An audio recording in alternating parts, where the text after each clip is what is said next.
Irmãos, que a paz seja convosco, amém? Eu gostaria de compartilhar com vocês uma mensagem que está ardendo no meu coração há alguns dias. E esta mensagem ela se encontra no livro de Gênesis, no capítulo 1, versículo 27 e 28. E a mensagem do Senhor ela diz o seguinte: E criou Deus o homem à sua imagem. A imagem de Deus o criou. Homem e mulher os criou. E Deus os abençoou e Deus lhes disse: frutificai, multiplicai-vos e enchei a terra. Amém? O título que eu dou nesta mensagem, nesta noite, irmão, se chama multiplicação. E eu deixo uma pergunta: o que Deus quer dizer quando Ele fala em multiplicar?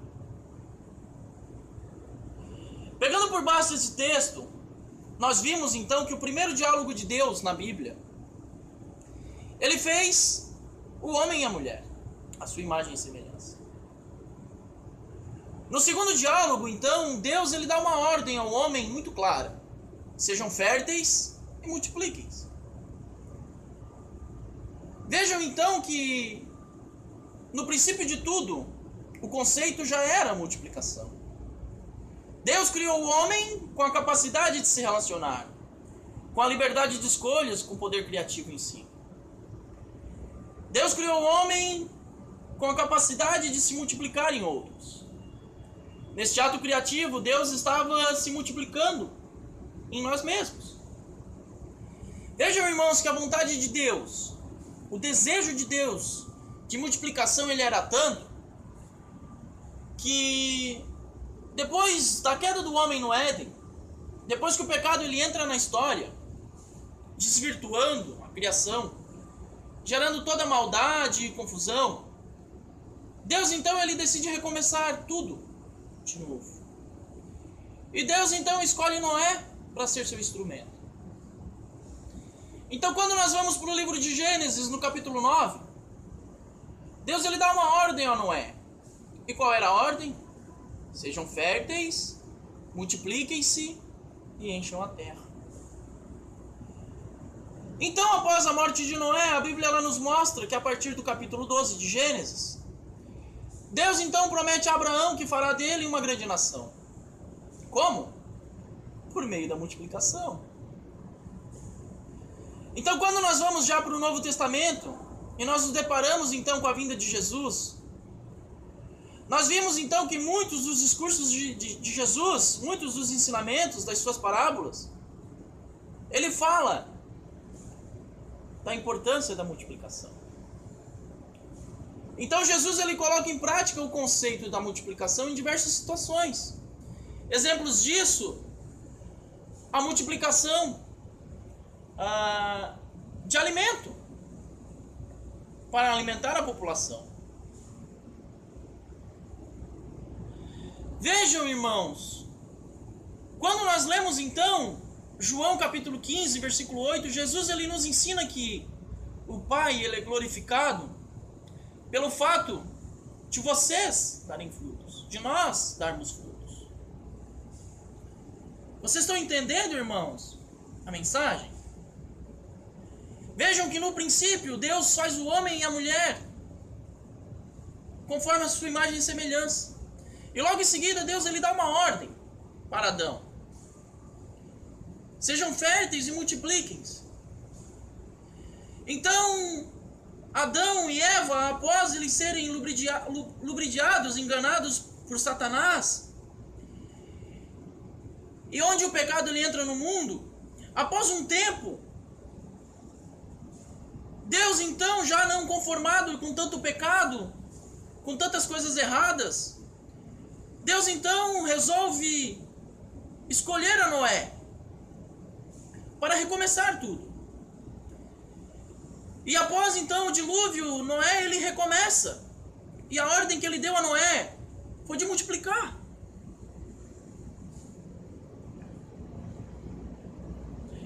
Então depois de um tempo, com a morte de Noé, vem Abraão.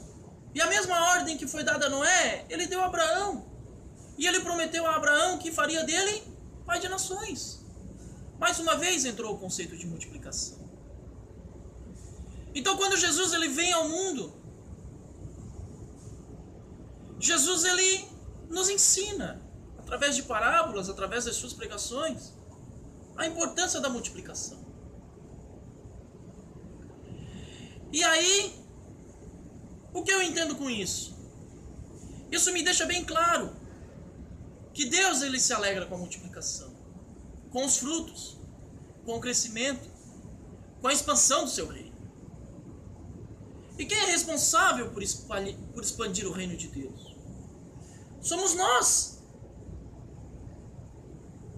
Então, quando nós nos deparamos então com a parábola da videira verdadeira, Jesus, ele nos ensina que quando o agricultor, ele resolve plantar uma vinha, ele certamente ele tem um propósito. E o propósito do agricultor é o quê? Extrair o fruto da videira. E qual é o fruto da videira? É a uva. Então, para o agricultor ele extrair o fruto, ele tem todo um cuidado, ele tem todo um processo. Desde a escolha da semente, da muda, até os cuidados da sua vinha.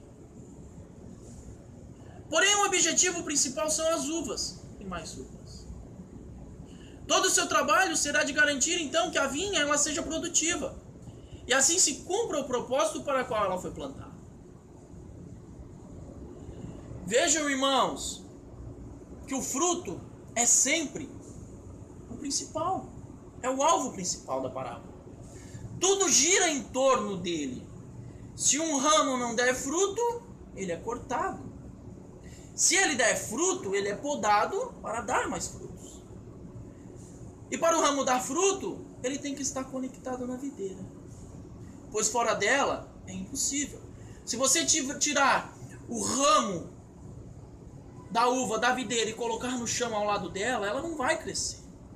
Ela não vai dar fruto, porque ela foi desconectada. Então, Jesus, quando ele nos conta esta parábola para a multidão, ele estava querendo dizer que Deus é o agricultor. Jesus, ele é a videira. E o mundo é a terra.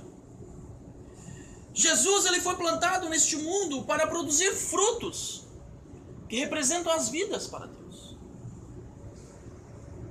Irmão, aonde nós nos encaixamos nisso? Nós somos os ramos, galhos da videira. Nós estamos ligados à videira para dar frutos. Nós existimos para isso. A igreja serve para isso. A igreja tem que ser o ramo, o conjunto de ramo que está ligado à videira. E se nós não dermos frutos, irmãos, o que nós estamos fazendo pendurados na videira? Vivendo de aparência? Isso é falso. A Bíblia ela nos diz que aquele que não dá fruto, ele pode ser cortado e lançado fora. Porque ele é um ramo improdutivo. É um ramo que não está verdadeiramente ligado. Ele é um ramo morto. Só que por outro lado, a Bíblia diz que aquele ramo que der fruto, ele é podado e mais frutos ele vai dar. Ele é celebrado, ele é aplaudido. O objetivo principal, ele continua sendo o quê? O fruto. É necessário gerar frutos. Multiplicar vidas para o reino de Deus. Nós não podemos, irmãos, nos enganar que o nosso único objetivo é ser fiel. Nós temos que entender que gerar fruto é um ato, é um sinal de fidelidade. É um ato de obediência, pois Deus mandou multiplicar. Em Marcos, no capítulo 11, a Bíblia ela nos mostra que Jesus disse para a figueira que nunca mais alguém iria comer do seu fruto. E a figueira secou. Nessa passagem, a Bíblia ela diz que a figueira ela não tinha frutos porque ela não estava na hora. Não era tempo de dar frutos. Ela não estava na estação dela. Mas na verdade, Jesus ele queria nos ensinar que não existe tempo de dar frutos, ou tempo de não dar frutos. Não existe estação de dar fruto. Não existe tempo ou estação para ganhar almas. Os tempos eles são urgentes. Os campos estão brancos. O tempo ele está se esgotando. O tempo de dar fruto é todo dia. O dia da salvação é hoje. Amanhã pode ser tarde. Amanhã pode não existir. Daqui 5 minutos pode não existir. Em João, no capítulo 4, versículo 35, Jesus disse que os campos eles estão maduros para a colheita. Então, irmão, se você está dando fruto, glória a Deus. Se prepara para continuar a dar mais frutos. Agora, se você não está dando fruto, irmão, cuidado.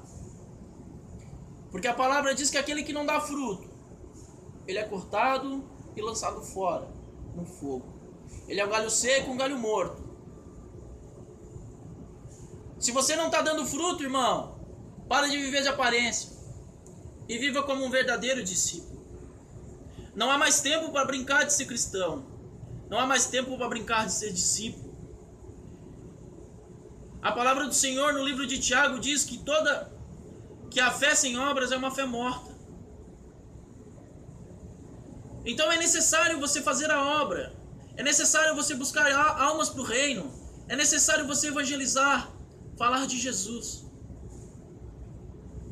Como que você quer ganhar almas, ganhar a vida se você não faz a sua parte? Meditem, irmãos, nesta palavra. Você está multiplicando para o reino ou não? Você é um ramo produtivo ou você é um galho seco? Que Deus abençoe a todos. Amém?